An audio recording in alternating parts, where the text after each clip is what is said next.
Marco Polo, His Travels and Adventures, Chapter 11, Part 1.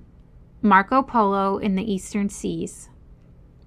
On a hot summer morning, Marco set foot for the first time on an oriental ship.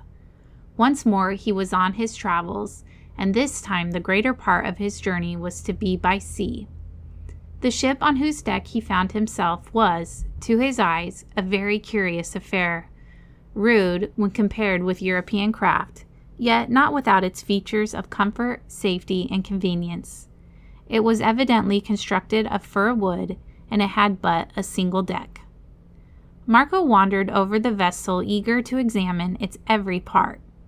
He observed that the space below the deck was divided into no less than 60 cabins, very cozily fitted and furnished, most of them being used for sleeping purposes. The ship had one rudder and 4 masts. In the hold was a number of compartments made of very thick planks and watertight, so that if the vessel sprang a leak, in one of them the goods might be removed to another, into which the water from the first could not penetrate. He was told that not seldom vessels were struck so hard by whales as to force in the bottom. If a leak followed, the water ran on to a well and passed out again. The ship was very strongly built. The planks were thick, held together with stout nails, and were thickly plastered, but not with pitch, of the use of which the Tartars appeared to be quite ignorant.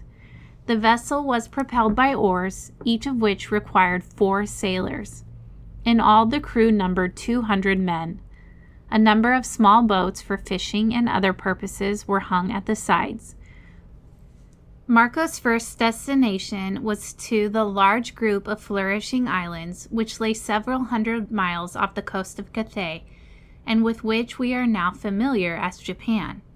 It was a long and wearisome voyage, and for the first few days Marco felt all the discomforts of seasickness.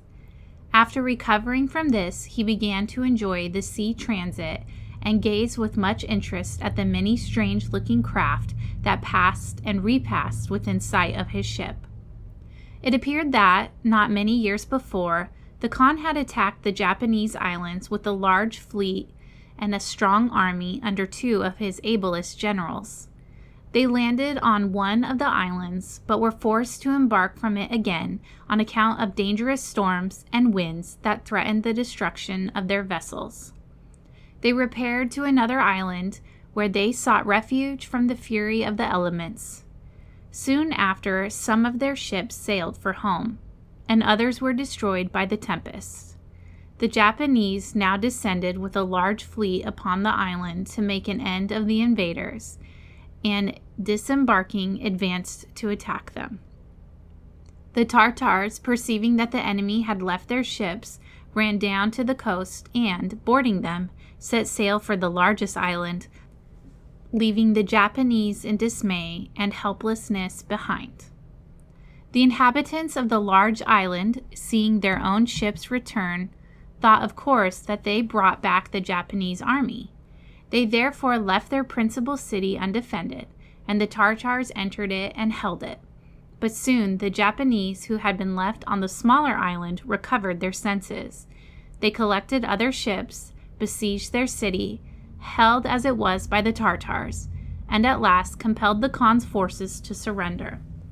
Thus the Khan's expedition had failed, and the Japanese were still, when Marco made this voyage, independent of his rule. Satisfied to recover their natural liberty, the Japanese had been willing to live ever since on terms of peace and friendship with the Khan and his subjects, and when Marco arrived at their islands, he found himself free to land and wander in their towns at will. He found them a people with lighter complexions than those who dwell on the main land, and better looking. Their pleasant manners, too, pleased him. Like the Tartars and the Chinese, they seemed very rich, and especially to have an abundance of gold. He saw a palace on the first island at which he landed, which appeared to be fairly plated with gold. Even the pavements of the palace blazed with the rich metal. The Japanese also had plenty of precious stones, and among them Marco saw for the first time red pearls, which struck him as very beautiful. Marco observed that the Japanese were idolaters, and that they worshipped idols having the heads of dogs, sheep, and pigs, and an immense number of arms and hands, spreading out from the bodies in every direction. On his asking one of them why his countrymen had such strange idols, the reply was that our ancestors left them to us, and we shall leave them to our children. Marco's stay in Japan was brief, for he had still a long voyage to take. His ship sailed then southward into the Sea of China, and stopped at many groups of islands on which the young traveler landed, and where he saw many novel sights. He was greatly struck with the number and delicious fragrance of the spice trees and shrubs that grew on these islands, and also with the abundance of gold and other precious metals which seemed to exist everywhere. At last he reached a large island called Champa, which was ruled over by a king who paid tribute to the Khan, and who therefore welcomed Marco with such semi-barbarous hospitality as he could. The Khan had some years before invaded Champa with a large army, and had laid waste the territory, whereupon the king had agreed to pay yearly a tribute, in the shape a number of large elephants. Every year, therefore, there arrived at the Khan's court a group of these lordly beasts, which he valued more than any others he had. Marco was amused with some of the customs of Champa. One was that before any young girl on the island could be married, she must be brought before the king, and if he chose to take her for one of his wives, she must be given to him. Thus his sable majesty had a multitude of wives, the greatest beauties in his realm, and more than 100 sons and daughters.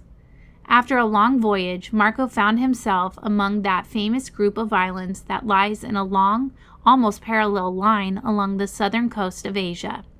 He landed on Java, which was then a powerful and independent kingdom with a prosperous trade with India and China. The Java merchants sent their pepper, nutmegs, cloves, and other rich spices to the continent and received back grain and silks. Marco was amazed at the busy aspect of its towns and the wealth of its people. He was still more deeply interested in Sumatra, which he soon afterwards visited, and which seemed to him even richer in commerce and in natural productions.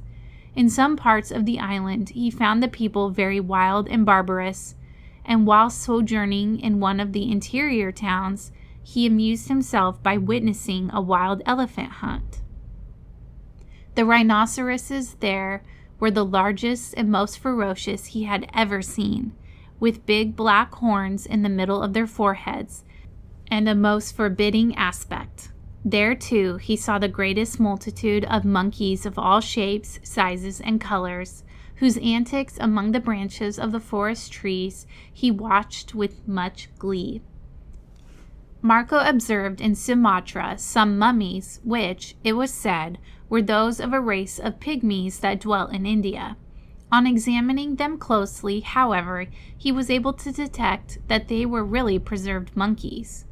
These monkeys, it appeared, were taken, skinned, and shaved, and their limbs pressed so as to resemble human bodies as much as possible, and were then put in jars and sold to credulous people as dwarfs.